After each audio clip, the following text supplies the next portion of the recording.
ਕਿ ਸਰਦੀ ਦੇ ਮੌਸਮ ਦੇ ਵਿੱਚ ਨੰਗੇ ਪੈਰ ਇਹ ਸੇਵਾ ਕਰਦੇ ਨੇ ਤੇ ਰੋਜ਼ 4 ਘੰਟੇ ਮੋਰਚੇ ਦੇ ਵਿੱਚ ਰਹਿ ਕੇ ਆਪਣੀ ਇਹ ਸੇਵਾ ਨਿਭਾਉਂਦੇ ਨੇ। ਕੱਪ ਨੇ ਕਿਸੇ ਵੀ ਤਰ੍ਹਾਂ ਦੇ ਕੋਈ ਇਸ ਤਰ੍ਹਾਂ ਦਾ ਕੂੜਾ ਕਰਕਟ ਵਾਲੀ ਜਿਹੜੀ ਹੈਗੀ ਹੈ ਚੀਜ਼ ਉਹਨੂੰ ਚੱਕ ਕੇ ਇਹਨਾਂ ਦੀ ਡਿਊਟੀ ਹੈ ਸਾਰੇ ਏਰੀਆ ਨੂੰ ਸਾਫ਼ ਰੱਖਣਾ। मेरी सेवा है जी कचरा को चक के कुछ सेवा कर सका कुछ दे नहीं सकता तो कुछ तो कर ही सकता इत्थे में आके। बाबा नानक का वास है इत्थे जी मन रूहां बाबा नानक देव दी दिखदी इत्थे जी आके। मैं अनपढ़ बंदा मैं इन्ना पढ़े लिखे तो है नहीं अनपढ़ बंदा जी मैं दुध पा के अपना दुध पा के फिर सेवा करना।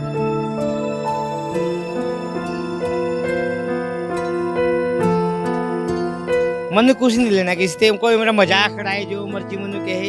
ਲੋਕ ਮਜ਼ਾਕ ਉਡਾਉਂਦੇ मेरा मजाक उड़ाने ਕਿਉਂ?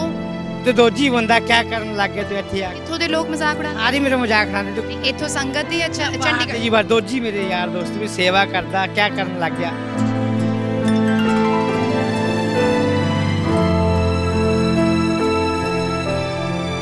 मैं इत्थे आंदा लंगर सेवा कर जांदा मैं प्लस्तर जद कराऊंगा संगत जाऊगी मैं प्लस्तर नहीं कराऊंगा। ਮੋਹਾਲੀ ਚੰਡੀਗੜ੍ਹ ਬਾਰਡਰ ਤੇ ਕੌਮੀ ਇਨਸਾਫ ਮੋਰਚੇ ਦੇ ਵਿੱਚ ਹਰ ਕੋਈ ਆਪਣੇ ਤਰਫ ਤੋਂ ਆਪਣੀ ਤਰ੍ਹਾਂ ਦੀ ਸੇਵਾ ਨਿਭਾ ਰਿਹਾ ਹੈ। ਲੇਕਿਨ ਮੇਰੇ ਨਾਲ ਇੱਕ ਅਜਿਹੇ ਸ਼ਖਸ ਮੌਜੂਦ ਨੇ ਜਿਹੜੇ ਕਿ ਆਪਣੀ ਨਿਸ਼ਕਾਮ ਭਾਵ ਨਾਲ ਜਿਹੜੀ ਸੇਵਾ ਹੈ ਉਹ ਨਿਭਾ ਰਹੇ ਨੇ ਔਰ ਇਹ ਸੇਵਾ ਬਹੁਤ ਵੱਡੀ ਸੇਵਾ ਹੈ ਕਿਉਂਕਿ ਇਹ ਤੁਸੀਂ ਵੇਖ ਸਕਦੇ ਹੋ ਕਿ ਜਿੰਨਾ ਵੀ ਇੱਥੇ ਕਿਉਂਕਿ ਸੰਗਤ ਤੁਸੀਂ ਜਾਣਦੇ ਹੋ ਕਿ ਵੱਡੀ ਤਾਦਾਦ ਦੇ ਵਿੱਚ ਬਹੁਤ ਦੂਰੋਂ ਇੱਥੇ ਆਉਂਦੀ ਹੈ ਤੇ ਅਜੇ ਵਿੱਚ ਇੱਥੇ ਸਾਫ਼ ਸਫਾਈ ਦਾ ਪ੍ਰਬੰਧ ਇੰਨਾ ਨਹੀਂ ਹੋ ਸਕਦਾ ਕਿਉਂਕਿ ਕੂੜਾ ਕਚਰਾ ਜਿਹੜਾ ਹੈ ਉਹ ਫੈਲ ਜਾਂਦਾ ਹੈ। ਜਗ੍ਹਾ ਨੂੰ ਸਾਫ਼ ਰੱਖਣਾ ਵੀ ਉਨਾ ਹੀ ਜ਼ਰੂਰੀ ਹੈ। ਜੇਕਰ ਸ਼ਾਂਤਮਈ ਪ੍ਰਦਰਸ਼ਨ ਕੋਈ ਵੀ ਚੱਲਦਾ ਹੈ ਤੇ ਉਸ ਜਗ੍ਹਾ ਨੂੰ ਸਾਫ਼ ਰੱਖਣਾ ਵੀ ਉੱਥੋਂ ਦੇ ਪ੍ਰਬੰਧਕਾਂ ਦੀ ਜ਼ਿੰਮੇਵਾਰੀ ਹੁੰਦੀ ਹੈ। ਲੇਕਿਨ ਇਹ ਜ਼ਿੰਮੇਵਾਰੀ ਹੁਣ ਇੱਕ ਕਾਕਾ ਚੱਕ ਰਹੇ ਨੇ, ਇਹਨਾਂ ਦਾ ਨਾਮ ਹੈ ਜੀ ਕਾਕਾ ਜੀ ਤੇ ਕਾਕਾ ਖੁਦ ਵੈਸੇ ਚੰਡੀਗੜ੍ਹ ਤੋਂ ਹੈ ਕਜੇੜੀ ਤੋਂ ਲੇਕਿਨ ਇੱਥੇ ਆਏ ਨੇ ਸੇਵਾ ਕਰਦੇ ਨੇ ਔਰ ਖਾਸ ਗੱਲ ਹੈ ਕਿ ਸਰਦੀ ਦੇ ਮੌਸਮ ਦੇ ਵਿੱਚ ਨੰਗੇ ਪੈਰ ਇਹ ਸੇਵਾ ਕਰਦੇ ਨੇ ਤੇ ਰੋਜ਼ 4 ਘੰਟੇ ਮੋਰਚੇ ਦੇ ਵਿੱਚ ਰਹਿ ਕੇ ਆਪਣੀ ਇਹ ਸੇਵਾ ਨਿਭਾਉਂਦੇ ਨੇ। ਜਿੰਨੇ ਵੀ ਕਚਰੇ ਕੋਈ ਵੀ ਪੱਤੇ ਗਿਰੇ ਨੇ ਔਰ ਕੋਈ ਵੀ ਕੱਪ ਨੇ ਕਿਸੇ ਵੀ ਤਰ੍ਹਾਂ ਦੇ ਕੋਈ ਇਸ ਤਰ੍ਹਾਂ ਦਾ ਕੂੜਾ ਕਰਕਟ ਵਾਲੀ ਜਿਹੜੀ ਹੈਗੀ ਹੈ ਚੀਜ਼ ਉਹਨੂੰ ਚੱਕ ਕੇ ਇਹਨਾਂ ਦੀ ਡਿਊਟੀ ਹੈ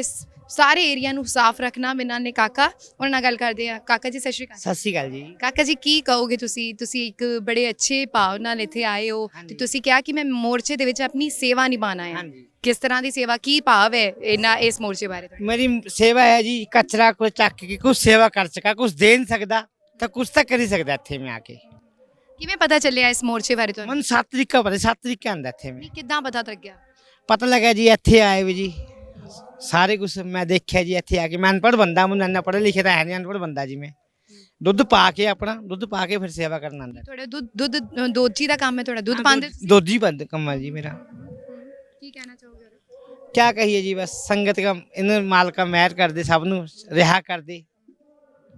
ਇਹ ਤੇ ਪਤਾ ਚੱਲਦਾ ਹੋਏਗਾ ਤੁਸੀਂ ਕਿਉਂਕਿ ਸੇਵਾ ਕਰ ਰਹੇ ਹੋ 7 ਤਰੀਕ ਜਿੱਦਣ ਪਹਿਲਾ ਦਿਨ ਮੋਰਚਾ ਲੱਗਿਆ ਸੀ ਉਸ ਦਿਨ ਦੇ ਇੱਥੇ ਹੋ ਗੱਲਾਂ ਬਾਤਾਂ ਤੋਂ ਪਤਾ ਚੱਲਦਾ ਹੋਏਗਾ ਇੱਥੇ ਕਿ ਕਿਸ ਲਈ ਬੈਠੇ ਨੇ ਇਹ? आज ये सच इंसाफ वास्ते बैठे हैं जब सजा दे दी उनकी रिहाई पूरी करो जी रिहाई होगी तो रिहाई पूरी करो जी। ਇਹਦੀ ਇਸ ਤਰ੍ਹਾਂ ਦੀ ਜਿਹੜੀ ਸੇਵਾ ਹੈ ਇਹ ਨਿਭਾ ਰਹੇ ਹੋ ਤੁਸੀਂ ਤੁਹਾਨੂੰ ਲੱਗਦਾ ਕਿ ਹਰ ਕੋਈ ਆਪਣੀ ਤਰ੍ਹਾਂ ਦੀ ਸੇਵਾ ਦੇ ਰਿਹਾ ਹੈ ਤੇ ਤੁਸੀਂ ਇਸ ਤਰ੍ਹਾਂ ਦੀ ਸੇਵਾ ਦੇ ਰਹੇ ਹੋ ਇਹ ਵੀ ਮਤਲਬ ਸੰਗਤ ਤੁਹਾਨੂੰ ਉਨਾ ਹੀ ਕਹਿੰਦੀ ਹੈ ਵੀ ਤੁਹਾਡੀ ਵੀ ਸੇਵਾ ਹੀ ਹੈ। हाँ जी हाँ जी मन संगत कहती तो बहुत अच्छी सेवा करता सारे मैनू कहते हैं इत्थे बाबा नानक का वास है इत्थे जी मन रूहां बाबा नानक देव दी दिखदी इत्थे जी आके। मन कुछ नहीं लेना किसी से कोई मेरा मजाक उड़ाए जो मर्जी मनु कहे। ਨਹੀਂ ਲੋਕ ਮਜ਼ਾਕ ਉਡਾਉਂਦੇ मेरा मजाक उड़ाते क्यों? तो दोजी बंदा क्या करने लग गया तो इत्थे आके ਕਿੱਥੋਂ ਦੇ ਲੋਕ ਮਜ਼ਾਕ ਉਡਾਉਂਦੇ? सारे मेरा मजाक उड़ाते तो ਨਹੀਂ ਇੱਥੋਂ संगत ਦੀ ਅੱਛਾ चंडीगढ़ ਚੰਡੀਗੜ੍ਹ जी बार दोजी मेरे यार दोस्त भी सेवा करता क्या करने लग गया। माँ जी मेरे मन की बात है मेरे बाबा नानक की बात है मेरे मन में बाबा नानक देव बस गया मैं सेवा कर रहा इत्थे आके बस जे मैं कुछ दे नहीं सकता तो मैं सेवा नहीं करी। ਪਰਿਵਾਰ ਦਾ ਸਾਥ ਕਿੰਨਾ ਹੈ? परिवार पूरे कहते सेवा करो जिन्नी कर सकता तू। लाते मैं लंगड़ा प्लस्तर कराना सी पर मैं कराया नहीं। ਨਹੀਂ, ਲੱਤ 60 ਵੱਜੀ ਕਿਤੇ? हाँ लत सारी रात सुजी भी है मेरी आ रही। हाँ जी ਕਦੋਂ ਤੋਂ ਹੋਇਆ ਇਹ? ये जी मैं 3 महीने हो गए मेरा प्लस्तर था पर प्लस्तर कराया नहीं मैं अभी तक। जब संगत जाऊगी फिर प्लस्तर कराऊंगा इससे पहले प्लस्तर नहीं कराऊंगा। ਨਹੀਂ ਪਰ ਪਲਸਤਰ ਤੇ ਕਰਾਉਣਾ ਚਾਹੀਦਾ ਹੈ। जी ਕੰਮ ਕਿੱਦਾਂ ਕਰ ਰਹੇ ਹੋ ਤੁਸੀਂ? ਕੰਮ ਜੀ ਮੇਰੇ ਬੱਚੇ ਚੋਲੇ ਡੰਗਰ मैं इत्थे आंदा लंगड़ा लंगर सेवा कर जांदा मैं प्लस्तर जद कराऊंगा संगत जाऊगी नहीं प्लस्तर नहीं कराऊंगा। ਹਾਂਜੀ ਇਹ ਤੇ ਬਹੁਤ ਬਹੁਤ ਵੱਡੀ ਸੇਵਾ ਹੈ ਤੁਹਾਡੀ। ਗੋਡਾ ਇਹ ਕਿਵੇਂ ਤੋਂ ਐਕਸੀਡੈਂਟ ਹੋਇਆ ਸੀ? ਐਕਸੀਡੈਂਟ ਹੋਇਆ ਜੀ ਮੇਰਾ। ਅੱਛਾ, ਹਾਂਜੀ ਤੇ ਇਹ ਕਿੱਦਾਂ ਫਿਰ ਚੱਲ ਫਿਰ ਦਿੱਕਤ ਨਹੀਂ ਆਉਂਦੀ ਚੱਲਣ ਫਿਰਨ? ਇਹਦੇ ਪੈਰ ਤੁਰਦਾ, ਇਹ ਤੇ ਉੱਤੇ ਨਹੀਂ। ਆ ਜੇ ਲੱਤ ਰੱਖ ਲੈਂਦਾ ਤਾਂ ਰੱਖੀ ਨਹੀਂ ਜਾਂਦੀ। ਤੁਹਾਡਾ ਆਪਦਾ ਜਿਹੜਾ ਕੰਮ ਹੈਗਾ ਉਹ ਵੀ ਕਿਵੇਂ ਆ, ਬਗੈਰ ਕਿਸੇ ਦਿੱਕਤ ਦੇ ਕਰ ਲੈਂਦੇ? ਦਿੱਕਤ ਦੇ ਬੱਚੇ ਚੋ ਲੈਂਦੇ, ਮੈਂ ਦੁੱਧ ਪਾ ਜਾਂਦਾ ਜੀ। ਕਿੰਨਾ ਕਿਤੇ ਕਿਤੇ ਪਾਉਂਦੇ ਹੋ ਦੁੱਧ? ਮੈਂ ਵੇਰਕਾ ਜੀ ਪਾਉਂਦਾ, ਬਾਕੀ ਕਿਤੇ ਨਹੀਂ ਪਾਉਂਦਾ ਜੀ। ਹਾਂਜੀ ਕਿੰਨਾ ਦੁੱਧ ਪਾ ਦਿੰਦੇ ਸੀ? ਜੀ ਮੈਂ ਪਾਉਂਦਾ 5-6 ਹਜ਼ਾਰ ਰੋਜ਼ ਦੁੱਧ ਪਾਉਂਦਾ ਜੀ। ਮੈਂ 2 ਟਾਈਮ ਦਾ 5-6 ਹਜ਼ਾਰ ਦੁੱਧ ਹੈ ਜੀ। ਇੱਥੇ ਤੇ ਤੁਹਾਨੂੰ ਤਾਂ ਕੁਝ ਮਿਲਦਾ ਨਹੀਂ ਹੋਣਾ, ਕੋਈ ਪੈਸਾ ਨਹੀਂ, ਕੁਝ ਨਹੀਂ। ਮੈਂ ਪੈਸੇ ਲੈਣੇ ਨਹੀਂ ਜੀ, ਇੱਥੇ ਮੈਨੂੰ ਕੋਈ ਦੇ ਵੀ ਦਿੰਦਾ ਮੈਂ ਤਾਂ ਗੱਲੇ 'ਚ ਪੈਂਦਾ, ਮੈਂ ਲੈਂਦਾ ਮੈਨੂੰ ਕੋਈ 100-200 ਦੇ ਵੀ ਦਿੰਦਾ, ਮੈਂ ਗੱਲੇ 'ਚ ਪੈਂਦਾ, ਮੈਂ ਲੈ ਕੇ ਜਾਂਦਾ। ਕਿੱਦਾਂ ਇਹ ਭਾਵਨਾ ਆਈ ਕਿ ਮੈਂ ਇਸ ਮੋਰਚੇ 'ਚ ਸ਼ਾਮਿਲ ਹੋਣਾ? ਕਿਸ ਤੁਸੀਂ ਇਸ ਤੋਂ ਪਹਿਲਾਂ ਵੀ ਕੋਈ ਸੇਵਾ ਕਿਤੇ ਮੋਰਚੇ 'ਚ ਨਿਭਾਈ ਹੈ? ਜੀ ਮੈਂ ਕਿਸੇ ਮੋਰਚੇ में सेवा निभाई, पर मैं इस मोर्चे 'ਚ मेरा मन करे भी सेवा कर किस तरह करी, महाराज मैंने ऊपर दूगा। बाबा नानक ਇੱਕ ਸ਼ਾਂਤੀ ਮਿਲਦੀ ਹੈ ਦਿਲ ਨੂੰ? हाँ बहुत शांति जी, रूहां मिलदियां तकड़ी चंगी चंगियां, मेरे मन ਨੂੰ बड़ी शांति मिलदी है ਇੱਥੇ। ਤੁਸੀਂ ਕਿਹਾ ਮੇਰੇ ਆਪਦੇ ਦੋਸਤ ਮਜ਼ਾਕ ਬਣਾਉਂਦੇ ਨੇ ਤੇ ਪਰਿਵਾਰ ਤੁਹਾਡਾ ਸਾਥ ਦਿੰਦਾ ਹੈ? ਪਰਿਵਾਰ ਪੂਰਾ ਕਹਿੰਦਾ ਕਰ ਸੇਵਾ, ਕੋਈ ਲੋਕ ਮਜ਼ਾਕ ਉਡਾਉਂਦੇ ਉਡਾਣ ਦਿਓ, ਕੋਈ ਚੱਕਰ ਨਹੀਂ। ਕਿਹੜੇ ਕਿਹੜੇ ਵੇਲੇ ਆਉਂਦੇ ਹੋ ਇੱਥੇ, ਕਿਹੜੇ ਘੰਟੇ? ਮੈਂ ਜੀ ਸਵੇਰੇ ਆਂਦਾ 11 ਵਜੇ ਲੈ ਕੇ 4:30 ਵਜੇ ਤੱਕ, ਫਿਰ ਰਾਤ ਨੂੰ 7 ਵਜੇ ਲੈ ਕੇ 11 ਵਜੇ ਤੱਕ ਇੱਥੇ ਖੜ ਕੇ ਜਾਂਦਾ ਜੀ। ਮੈਂ ਜਿੰਨੀ ਕਿ ਮੇਰੇ ਤੇ ਉਨੀ ਮੈਂ ਕਰ ਜਾਂਦਾ, ਲਕੜਾ ਬੰਦਾ ਹੋ ਕੇ। ਤੇ ਇਹ ਜਿਹੜੀ ਸੇਵਾ ਤੁਸੀਂ ਹੋਰ ਕੋਈ ਸੇਵਾ ਦਾ ਨਹੀਂ ਸੋਚਿਆ ਮੈਂ ਹੋਰ ਕੋਈ ਵੀ ਕਰ ਸਕਦੀ? ਜੀ ਇਹ ਸੇਵਾ ਮੈਨੂੰ ਸਭ ਤੋਂ ਚੰਗੀ ਲੱਗੇ ਜੀ, ਕਚਰਾ ਚੱਕਣੇ ਜੀ ਸਭ ਤੋਂ ਚੰਗੀ ਸੇਵਾ ਮੈਨੂੰ ਇਹ ਲੱਗੀ।